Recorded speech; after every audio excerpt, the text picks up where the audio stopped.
I just gotta say, IMDb, when I look up Matt Damon, I don't want to see his fucking producer credits as the first thing for him. It makes Mm. no sense. He's an actor.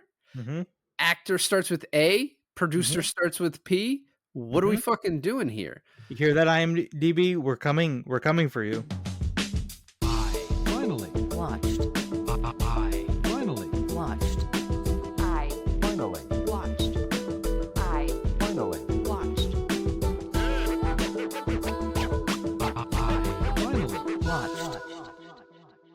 Hey guys, welcome to another episode of I Finally Watched. I'm Milan. And this is David, and today we finally watched EuroTrip again. So, Michelle Trachtenberg tragically died, I think, last week. And maybe it's a little crass for me to say we're using it like as an excuse to do EuroTrip, but it's interesting when a celeb dies and like how it kind of affects you. I think this one's pretty affecting because she's so young. It seems very tragic. She's very close to your age. Yeah. And then when I think about I'm kind of the perfect age, maybe a few years younger, a couple years older, of like growing up with her on Pete and Pete, Harriet the Spy. She is Harriet the Spy, right? And then I'm in high school and this Euro Trip movie comes out and she has this very recognizable face from Harriet the Spy, and then you see her in this type of movie. And to me, this is her most like when she passed, this was the first thing I thought about was Euro Trip. Like Yeah. and it's weird because I don't know that before this last watch that I thought that highly of Euro Trip. I loved it and it made me laugh every time. I watched it a few months back. But I don't know that I would have thought like, oh wow, this is actually like a very smartly written comedy.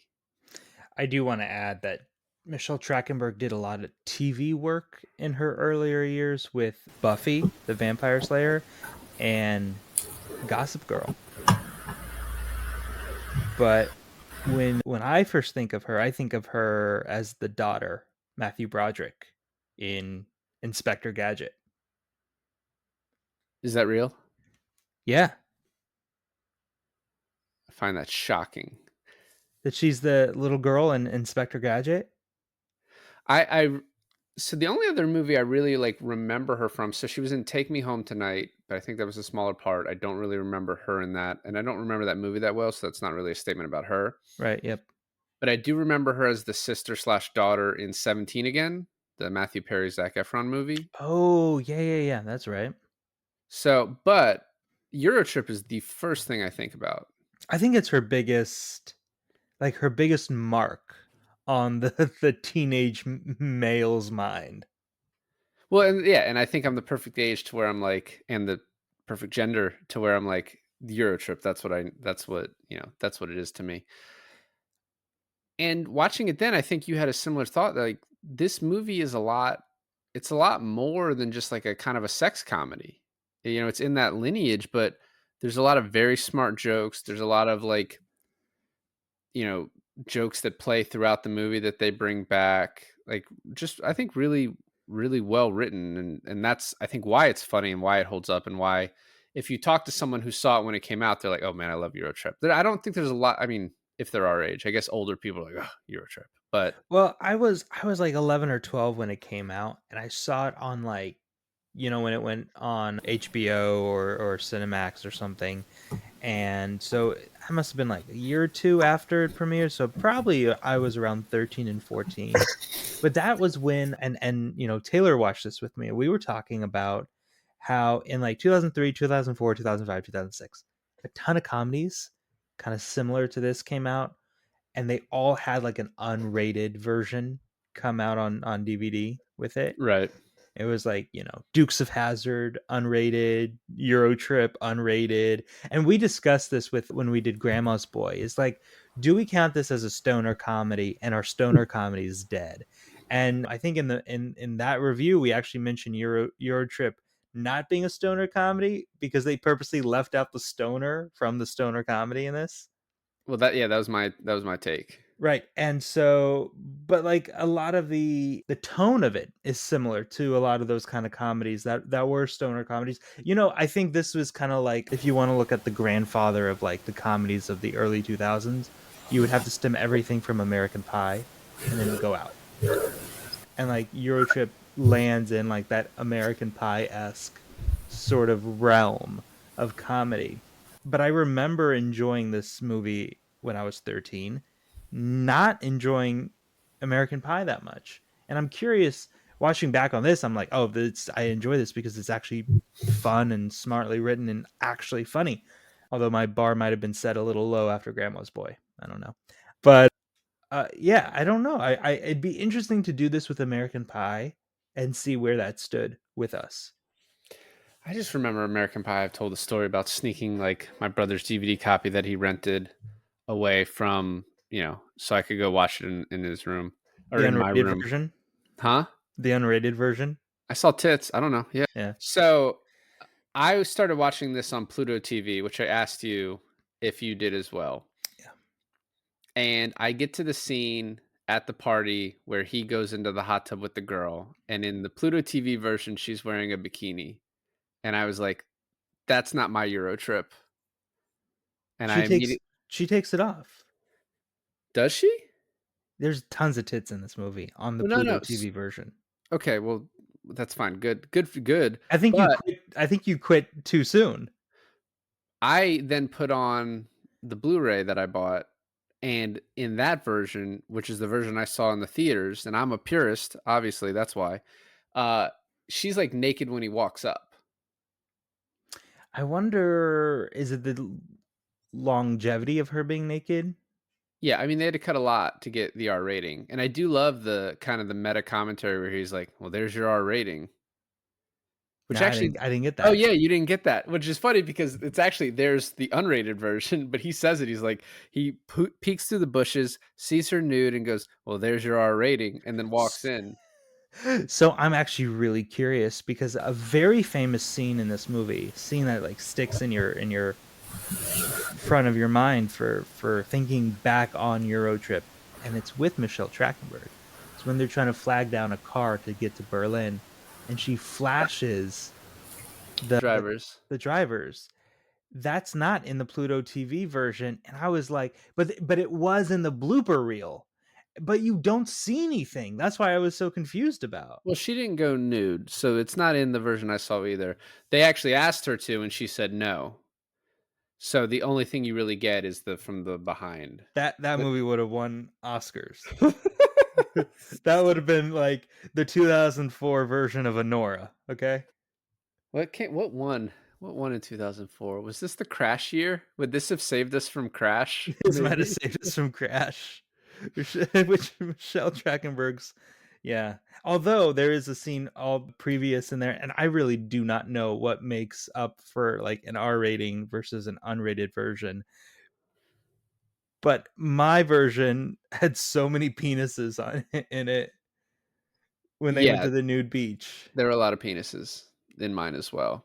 But then when she takes off the bikini, or when she takes off her top to reveal the bikini, I was like, I don't remember that in when I was younger, but maybe it wasn't like critical in my mind. It Well, was because you had the seen so many boobs and penises at that point. Well, that's true too, but also the only part of this movie that sticks so vividly in my mind is the entire Amsterdam sequence. I mean, I when I started watching this, I was and I did watch this a few months back, so that colors it. But I was almost thinking I could talk about this movie without watching it and probably tell you in order what happens, just because of how much it sticks in my head. Every little, even the detail of Cooper having a job that he doesn't quit. He's like, "You didn't tell the law firm you're leaving the country. They wouldn't pay me. This seemed easier." Yeah. Just all the little tiny jokes like, "Oh, that's interesting. Fromer said you made out with your sister, man." When certain scenes popped up, it like unlocked a deep like memory in my core mind that was like, oh, this leads to this, which leads to this. Like when she drops the coke and it rolls and Christoph picks it up, I was like, this motherfucker shows back up later. I know he does, but like how? And then he does. I was like, okay. Right. Yeah. No, absolutely. So I think we can get started as we like go through this. It'll bring more things up. The opening, you get the foreign version of My Generation, So good. where you also get the animated like placard that you pull out from a plane for like how to survive a plane.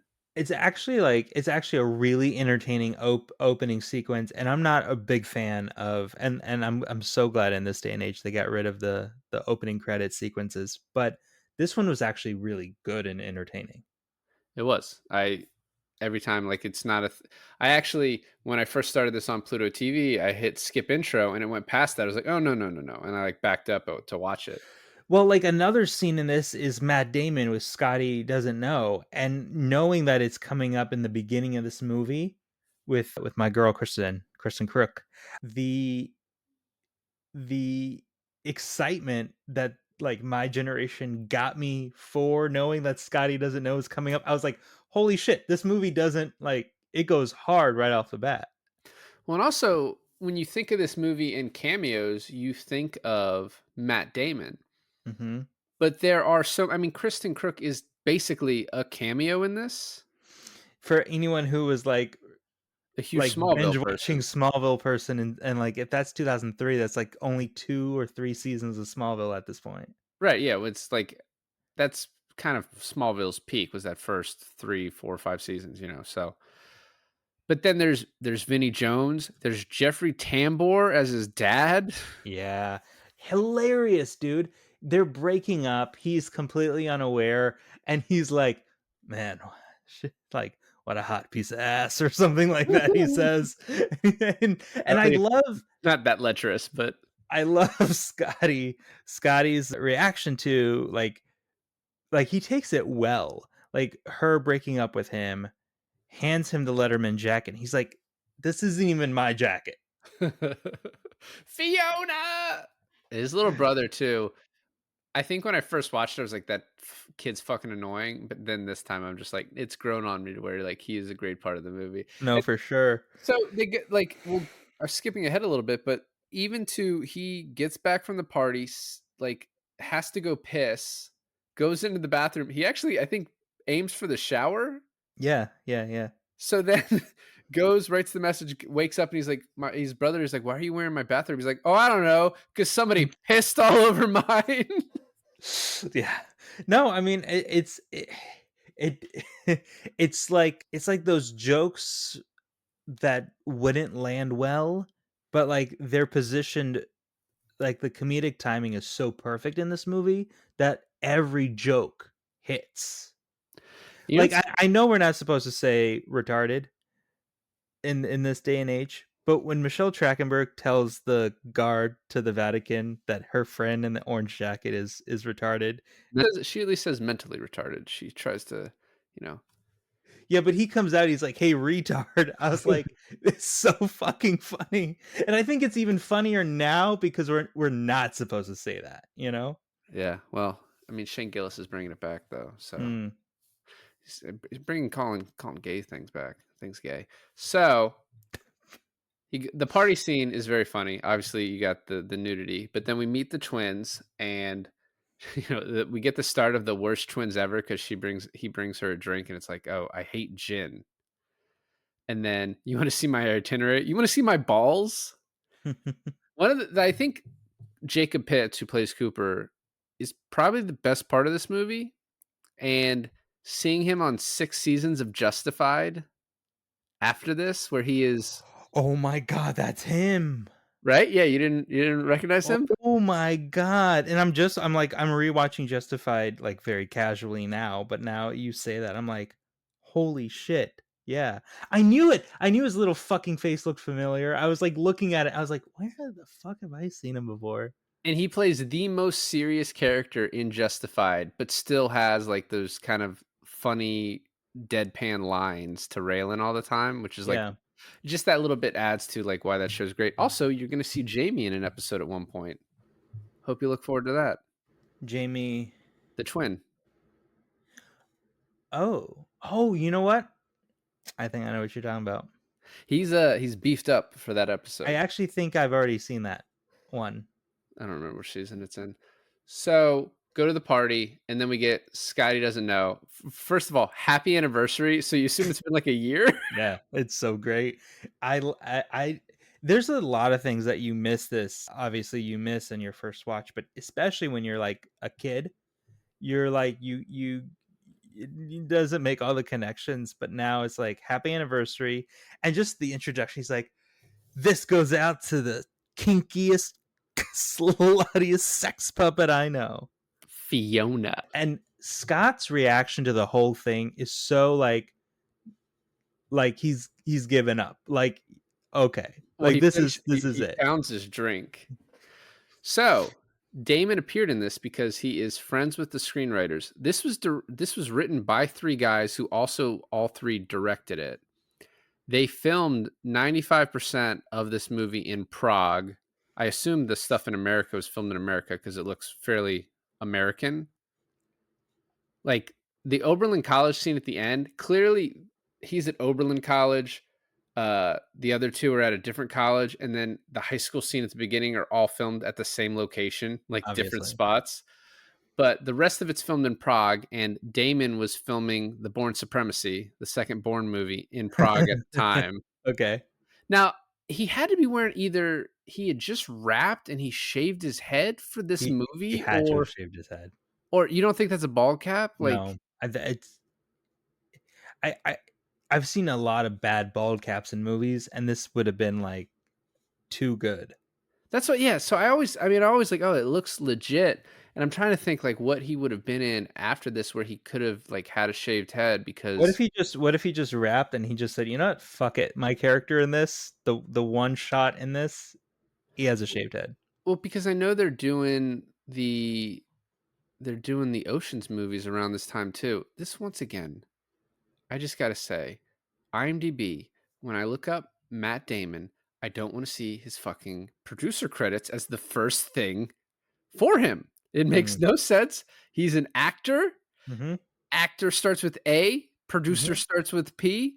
What are we Mm-hmm. fucking doing here? You hear that, IMDb? We're coming for you. So he did Stuck on You, then Eurotrip, then Jersey Girl, Born Supremacy, Ocean's 12. I mean, holy shit. In 2004, Eurotrip, Jersey Girl, which obviously both of those are small little bits, Born Supremacy and Ocean's 12 all came out at the same time. They actually, I remember when we did Ocean's 12, we were talking about how he had to film a little bit of like one of his scenes in Ocean's 12 was clearly just shot in Prague, and they made it look like a New York City street because he was like Oh, over I there. do remember They talking went about over and this. filmed that. So he, while in Prague, shot 3 movies, all 3 of them classics. So the party scene takes place in Prague, or it doesn't take place in Prague, but it's shot in Prague. I guess it would fucking have to be, which is actually crazy. That means that they had to fly Kristen out just to not say any, like to sing along to Scotty Doesn't Know. Yeah, that's When you said the 3 people wrote and directed this, something in the end credits, and I don't know if you watched the end credits all the way to the end, makes a lot of sense. Did you watch the end credits all the way to the end? most of it. I watched most of the bloopers. At the very, very end, I think either right after the song credits or right before the song credits, there's paragraphs, huge I blocks. saw it. I didn't read them. Yeah, I didn't read it. It is notes from each director thanking their moms, their dads, the people of Prague, like different people who helped them along the way. And there's a couple of really funny lines that are like, thanks to the shit burrito place in like a specific place in Prague for like serving us like horrible burritos, and then thank you to like a good restaurant for like giving us really good pizza. And like each person has a paragraph where they're just basically like, I don't know, just very long thank yous and very specific things that they're bringing up, like inside jokes that they had within the thing. But I was like, I don't ever see anyone ever putting a note at the end of the credits. Right. So I'm looking at this. I don't think any of that stuff was that's actually pretty crazy. I don't think any of the stuff was filmed in America. So they all flew over there. So it says filming locations. You got Czech Republic, Prague, Czech Republic, Germany, Prague, Prague, Prague, Vatican City, Germany.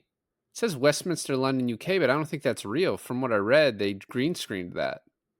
And I think they green screened Paris too, because you Well, can they kind of tell. obviously green screen Paris. Paris was not a great green screen. It was still pretty good, especially for 21 years ago at this point. Yeah.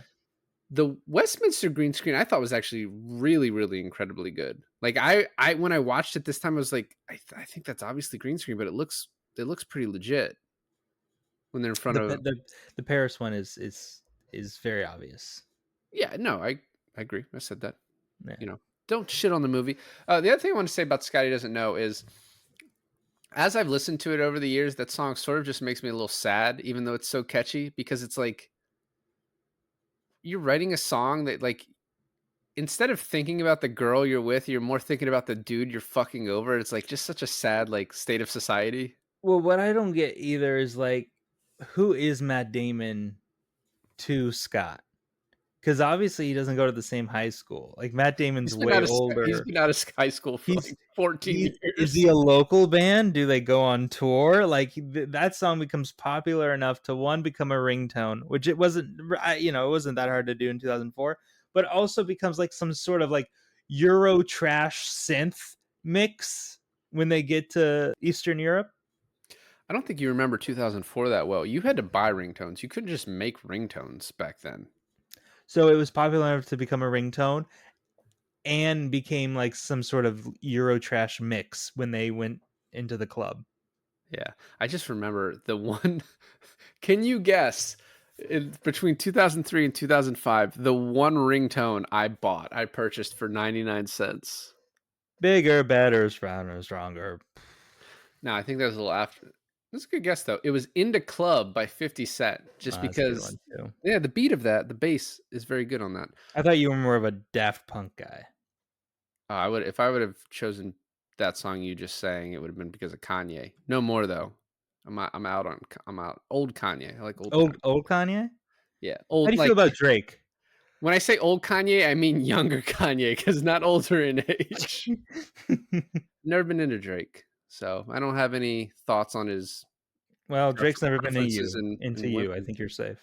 So next we get the letters back. Oh, by the way, talking about like just the little bit of comedy, he makes that girl rubber boob. The guys come back and throw him. He stands up and he's got a pull, like, skimmer that they've, Yeah. and then he like just slowly adjusts it around his neck, just slightly, doesn't pull it off, just like slowly like moves it a little bit as like an accent. And it's like, oh, I fucking love this song, like, because they're still playing Scotty Doesn't Know. Apparently, those were real kegs at the party, and he was very drunk when he got thrown. I another thing about this is like, were you were in high school when this came out? I have a very interesting watch of this. So what's interesting about these kind of movies is that, and they still do it today, is they position these high schoolers into being like these like sex maniac, alcoholic, right? But and I know I was sheltered, but I'm pretty sure it's just very weird as like we're in our 30s now to be looking back on a movie about high schoolers having sex. I mean, it was the summer after high school, though. If it makes you feel any better at all. It's still weird. I don't think it is, because all of those girls are older than me. No, I know. I like they were older in the movie, but it's still weird. Like like what I mean is like high schoolers now, like a high school comedy about them having sex now, us watching it. Isn't that weird? Or like imagine like some 38-year-old guy back in 2003 watching this. Yeah, I know, but would you feel weird watching Animal House now? Because those are like freshman college students or whatever, or whatever age those are. Would you be like, oh, it's weird? That movie's like 40 years old, yeah, at this point, 50 years old, maybe. I guess not, but like you said, because the actors are older than me. Yeah, now if we're watching like someone that watches Euphoria today, you're like, oh, Right. I mean, obviously, That's the thing. It's perfect. Perfect example is Euphoria. Yeah. Isn't that weird? it's a little weird. It's a little odd. I mean, I'm I'm not gonna shame anyone for watching it, but it's a little weird. You completely lost me where we were, but I think he at this point realizes that Mika is is the name of a young girl's name and Jan is a man's name. And he's like, Love "I'm how his little brother knows more German than him. I'm only taking intro to German." And then when Cooper comes over and he's like, "I told her not to stay far away from my penis." He's like, "That seems like the last thing you wanted to tell her now that we know what we know." Oh, when he's like, "I think I'm in love with Mike," and Cooper's like, "Oh, man, I'm just so glad I'm the one you chose to come out to." I think your parents already know. So, I think people have pointed this plot hole out for years. I don't I actually think in 2004 though, it was a little more complicated than this, but he could have just created a new email. Oh, I didn't even think about that. I didn't even know you Clearly could, like, block someone that hard. yeah, I mean, back in the day though, like I don't remember the age. I do remember growing up where like you had one email address for your computer and like Outlook and then like when I got older, you could create Yahoos and Gmails and Hotmails and all that. I don't know exactly where this fits on the timeline, but yeah, I'm pretty sure he could have created a new one.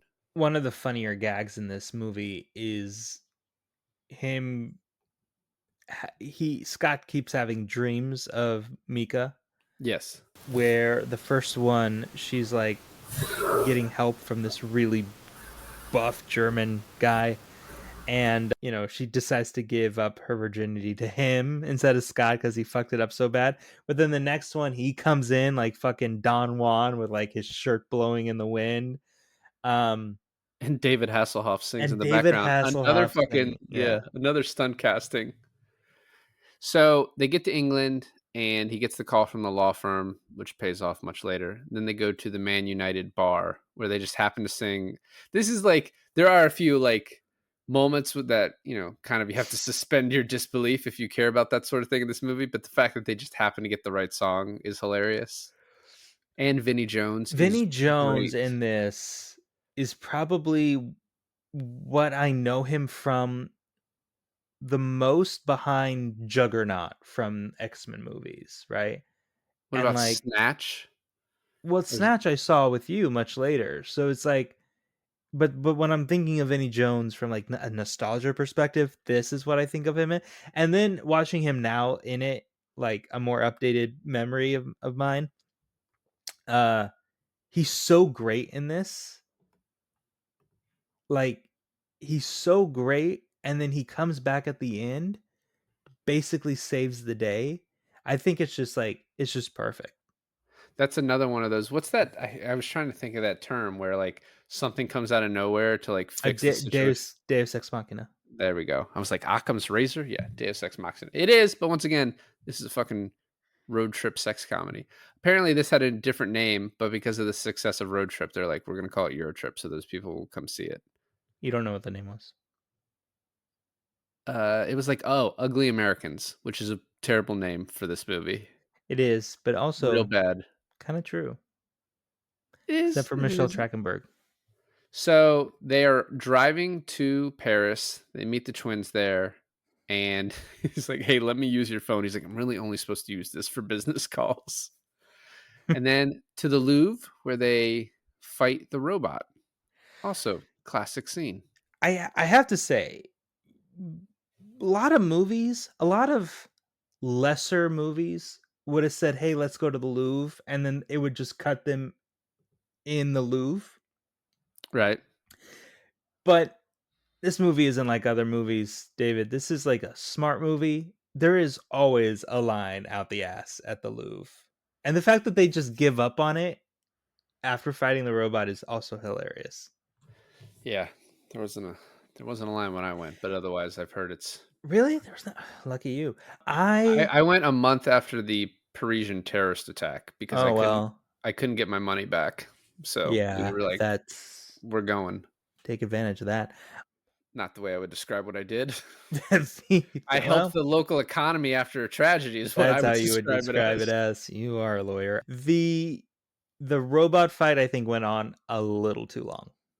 Oh my god. No, the Asian guy playing the instrument down at the was he a Tibetan monk playing the instrument as it and like as it gets like the action gets more intense? No, this is great.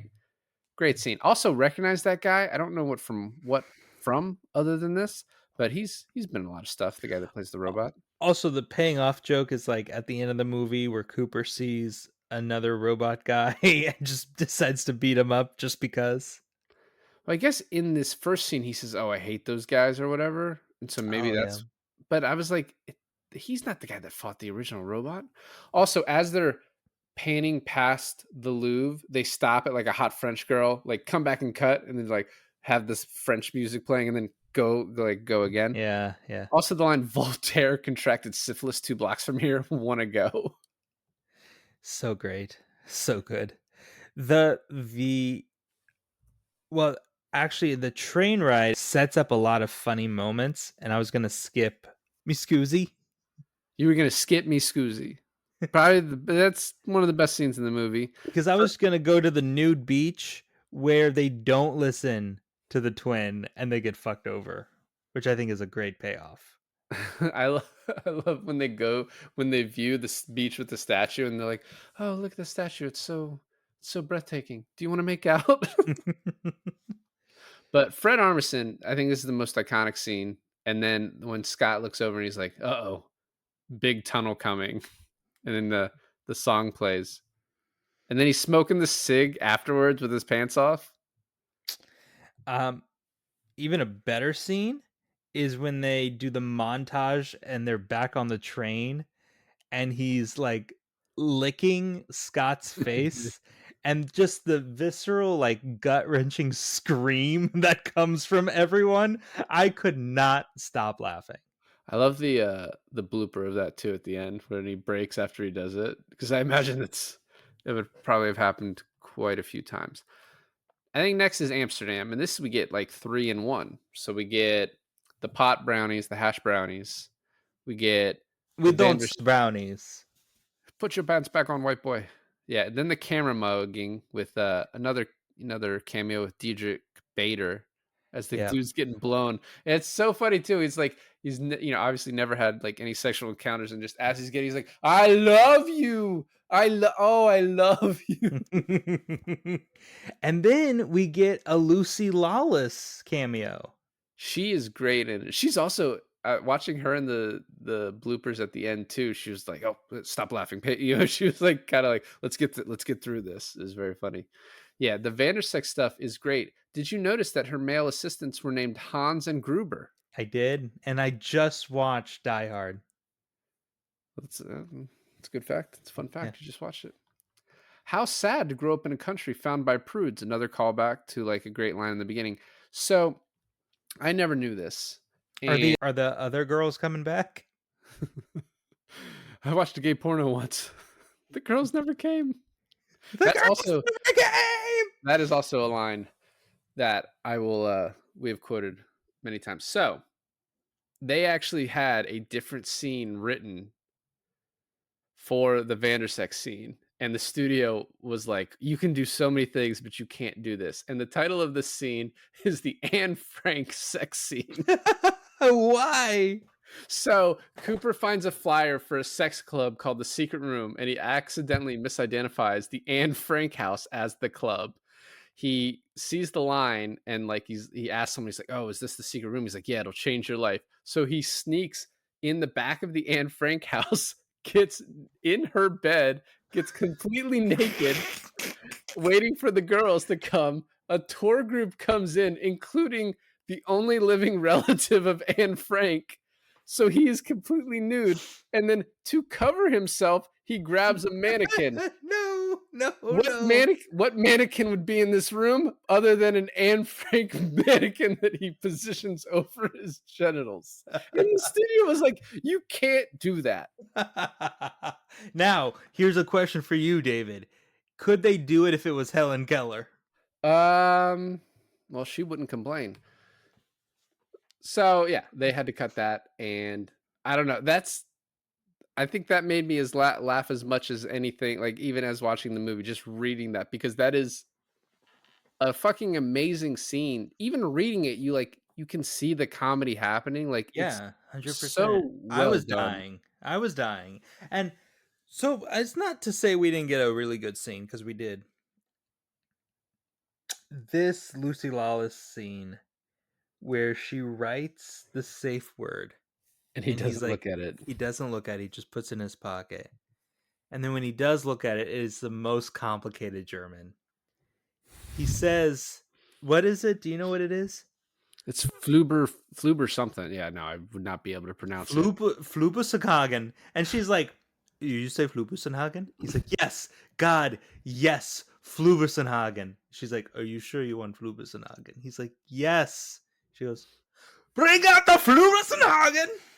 And she was like disappointed in him that he like the look was like, "Oh, I can't believe you want that."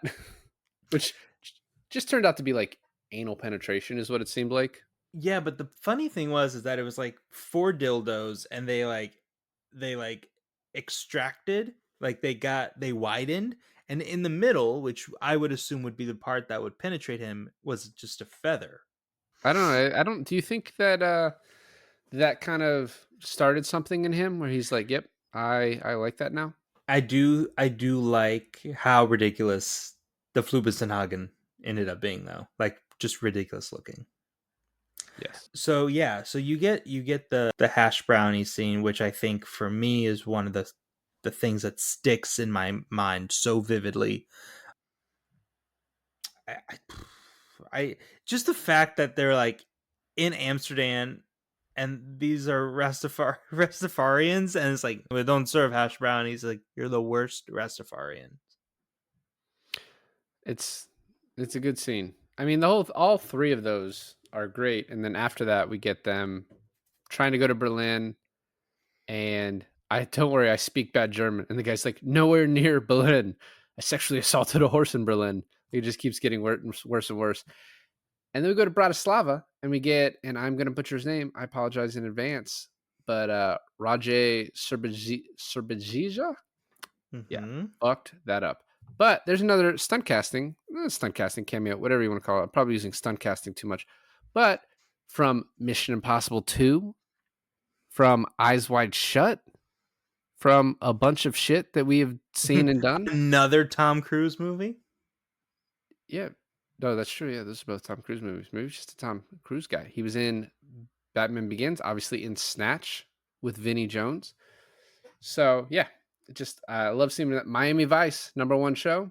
I think it's funny too that you have a lot of people that are like, he's What's the obviously like beef? some like Eastern European descent, and he's like, I'm fine making fun of, was this Slovakia? Croatia? I think it was Slovakia that he's making fun of. Yeah. And then the $1.83 American, what'll that get us? Tips the guy a nickel. I quit and opened my own hotel. So great. It gets them like 2 entire spa treatments, the honeymoon suite, lobster and steak dinner, I guess just for a night. And then they said it. Oh my god, what did they say? They're like, and what are we gonna do with the 87 cents left over? Right. There's like, yeah, some amount. So after this, they go to the club where you get the European Scotty doesn't know. Great. Absinthe, the Little Green Fairy, which we alluded to a couple episodes I back. thought Kylie Minogue was gonna show up now. Uh-huh. That's what it was. And then the Green Fairy is some pretty fucked up shit. Here we get a scene where I did not enjoy it the first time I watched this movie, and I still do not enjoy it now. And it's where the twins are making out with each other. I don't know that you're supposed to enjoy it. I think it leads to the funny thing. Oh, Frommer's, this is interesting. You made out with your sister, man. Is great. I don't know. Do you actually think they're not? I don't think they're real. I don't think they were twins in real life. So No, it's okay. I think it's all legal. I think you're more jealous than like upset about it. Oh, am I? Actually, I think the worst part of this movie is that Cooper ends up with uh Jennifer. I liked it. I think it made sense actually. So I was Really? fine with it. Berlin, we get the Hitler kid, which I've seen that video on Instagram like once a month now. Recently? Yeah. Well, I don't know if there's an uptick given anything, but yeah. Oh, there definitely is. I saw I saw one captions like, "Oh, live footage of a young Elon Musk." And then after that, he sells his camera, and we're going to Rome. Jamie does, and they go to Rome. Vatican private tour. You already talked about the. Now have a very special day for a very Very special little special man. boy. And I like. I mean, obviously not allowed to say it anymore. But as after he walks in, he's like, "Can't believe that guy let us in. What a retard." That's so fucking funny. And then this movie kind of changed into the movie Conclave for a little bit, where we're electing a new pope. I thought of that too. I thought of that too. I was like, wow, we're being very topical, very on brand. Although Conclave didn't, it only won one, so you know. Let me ask you something. If there's a rope that rings a bell that signifies a new pope, wouldn't that be under lock and key? Yeah, no, I agree. It doesn't make very much sense for this. I will say, whatever they chose to repurpose for the Vatican was pretty good. Now it Yeah, says I mean, it was like I it. can't trust any of those filming locations on IMDb because none of those make sense to me. It says they filmed in Vatican City. I highly doubt the movie EuroTrip was able to do that. They're like, listen. Look, Conclave wasn't even able to do that. They had to build their own cathedral. Yeah, but the Pope was like, "I'm a big fan of road trips, so I'll let you guys do this." Yeah, I'm a big fan of Harriet the Spy. You know what would have been really funny if that was the real Pope reacting to the new Pope getting elected, and it's He just just Scotty. he's just trying to get his SAG card. Now, I'm not like that huge of a fan of slapstick comedy, but the slapstick comedy that happens that leads up to Scotty coming face to face with Mika is some of the best I've ever seen. So, first, Cooper and Scotty get into this like place that they're not supposed to get into. Cooper puts on the Pope hat, puts another different type of Pope hat on Scotty, and then lights his Pope hat on fire, causing. And did you notice that this like white smoke to signify a new Pope line was dropped only once, and like it was like a background line? It was that one guy who kept saying everything. Yeah, but yeah. Yeah, and so then the the hat catches on fire, causing the smoke, which then leads to them trying to put it out. Or actually, I don't even think that, right? It goes up the chimney, and then Scotty sees Mika down below, tries to open up a window, the curtain falls on him, and then he's like all of a sudden shrouded in the curtain, holding the curtain rod, looking like the new Pope. Yeah, no, I love it too. So he then goes down to Mika, professes his love, and she stares there for a little bit, and then it just cuts to them having sex in the confessional. Which the blooper of the woman like egging them on to go at it is hilarious.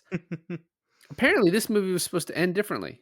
She was supposed to say, after he says, "I love you," she was supposed to say, "I think you've made a big mistake." And then she's like, "Scotty, what did you expect?" Yeah, all the crowd disperses. They go somewhere private. And she's like, "What did you expect to happen? You just come over here. We barely know each other." And he's like, "Ah, yeah, I guess you're right." Which to me is a very lame ending for this movie. Like, one, the Yeah. movie, you don't need an ending like that where you're like, "Oh, let's try and be more realistic or whatever." But two, the fact that he would give up so quickly once she's just like, "No," and he's like, "Oh yeah, I guess you're right. I'll just go back home to my life or whatever." Yeah. It's such a downer ending for like what's more of just an upbeat movie. So I am definitely glad that this is I what. like the part where he's like, I love you. And she's like, who are Well, you? now there is a line from it's the Green Fairy at the end. He's like, "Oh, this I fucking hate this happy ending bullshit." And that is like a line to kind of make fun of the fact that they changed to this ending.